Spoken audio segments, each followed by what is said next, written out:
Hello everyone, my name is Anthony Wilson. Welcome back to Magic Talk.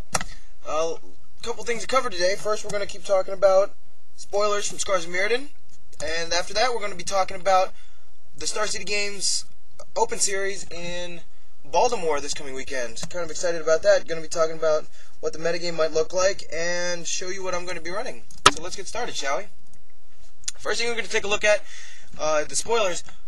I had a couple questions about this. I covered this last time. Painful quandary. The question was, if the opponent has no cards in hand, can he still choose to discard instead of paying his 5 life? And this card, because of the way it's worded, doesn't actually work that way. It says whenever opponent casts a spell, that player loses 5 life unless he or she discards a card. That means they're going to lose the 5 life regardless, and they have the option to discard a card to turn that ability off. If they have no cards in hand, they're unable to discard, so they're going to lose the 5 life. So that's because of the way it's worded, that's how it works, because they don't get a choice. So they either have to discard the card or lose 5 life. So let's get on to some new ones. Start here with Tower of Calamities.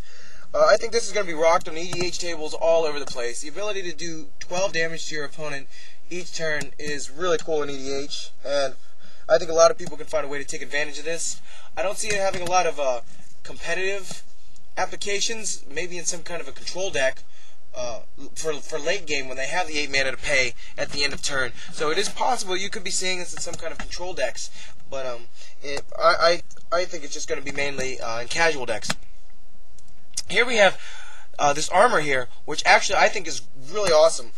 We're losing a lot of ways to deal with planeswalkers with Oblivion Ring and Pithing Needle and whatever. So the main ways we have to deal with planeswalkers right now is like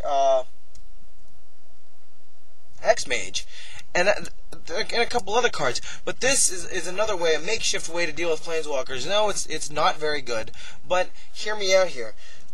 This can be cheated into play with Stoneforge Mystic, and then pay the 6 to equip.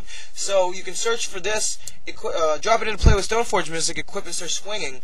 So it's not horrible. And whenever equipped creature attacks, destroy target permanent. You can also use this to start targeting lands. Whatever else is annoying you. An equipped creature gets +6/+6. So you're bashing in there with a big dude every turn. So it's not actually horrible. And like I said, it helps you deal with some of the planeswalkers. But unless maybe if we can find a way to lower the equip cost, might even make this better. So hopefully we can find some competitive applications for this card. See what we got here. Soul Blast Angel. This card is awesome in my opinion. If your opponent attacks you with all their dudes, thinking that they have the advantage, in your turn you untap all your guys, drop this into play, destroy your opponent's board, and start swinging back. So it's really good. Definitely some big card advantage here. Costs 6 mana, which is pretty good for the deck that this kind of card is going to be running. It's not something you want to drop super early, but it's also a 4/5 flyer that destroys all your opponent's creatures. Also, we still have Summoner's Trap in Standard, so definitely being able to cheat this into play on your opponent's turn is pretty awesome. Your opponent alpha strikes when you have nothing on the board. They swing with everything.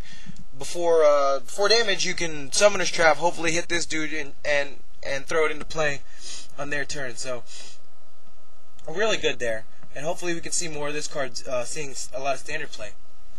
Here we have Necrotic Ooze. As long as Necrotic Ooze is on the battlefield, it has activated abilities of all creatures in all graveyards, and he's a 4/3. I made a small list here of some of the applications for this card. Some of the cards that will go good with this guy if you have him in play.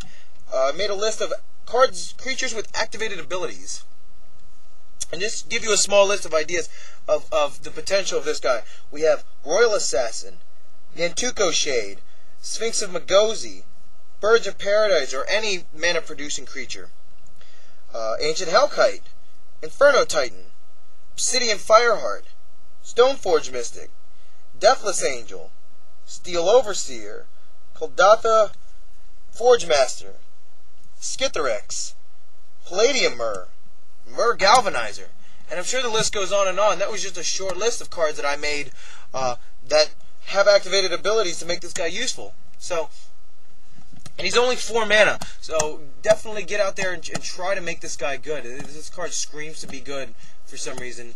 At least it does to me. I don't know about you guys, but it seems really good to me. So make that card work. We have Ratchet Bomb. This card seems pretty good. Definitely a makeshift engineered explosives in a way.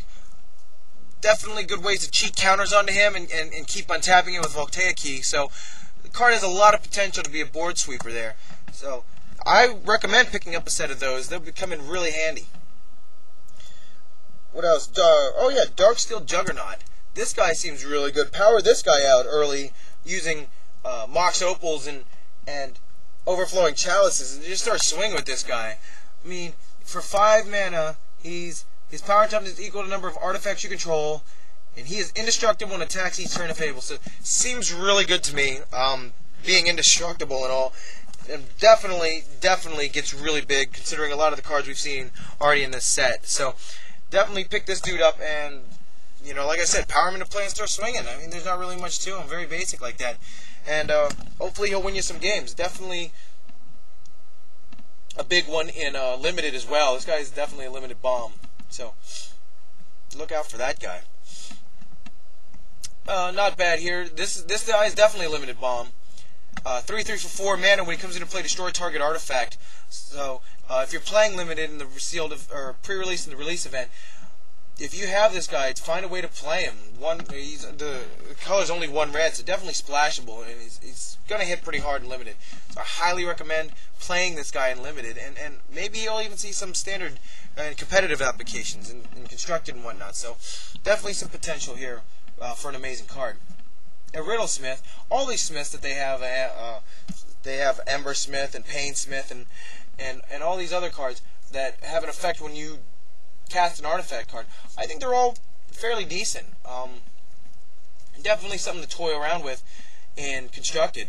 So yeah, let me know what you guys think of this down in the comments below, because these Smiths are actually really good. Let me know which one is your favorite so far, which one you can see yourself playing. So that's it for spoilers. What I want to talk about next, I know me and a lot of friends are planning on going to the Starcitygames Open Series down in Baltimore this weekend. I think we're just going to play Standard on Saturday. I'm not sure if we are going to be able to stay for Legacy, but I will be there getting footage. I'll be definitely filming, doing stuff live, so uploading a live feed.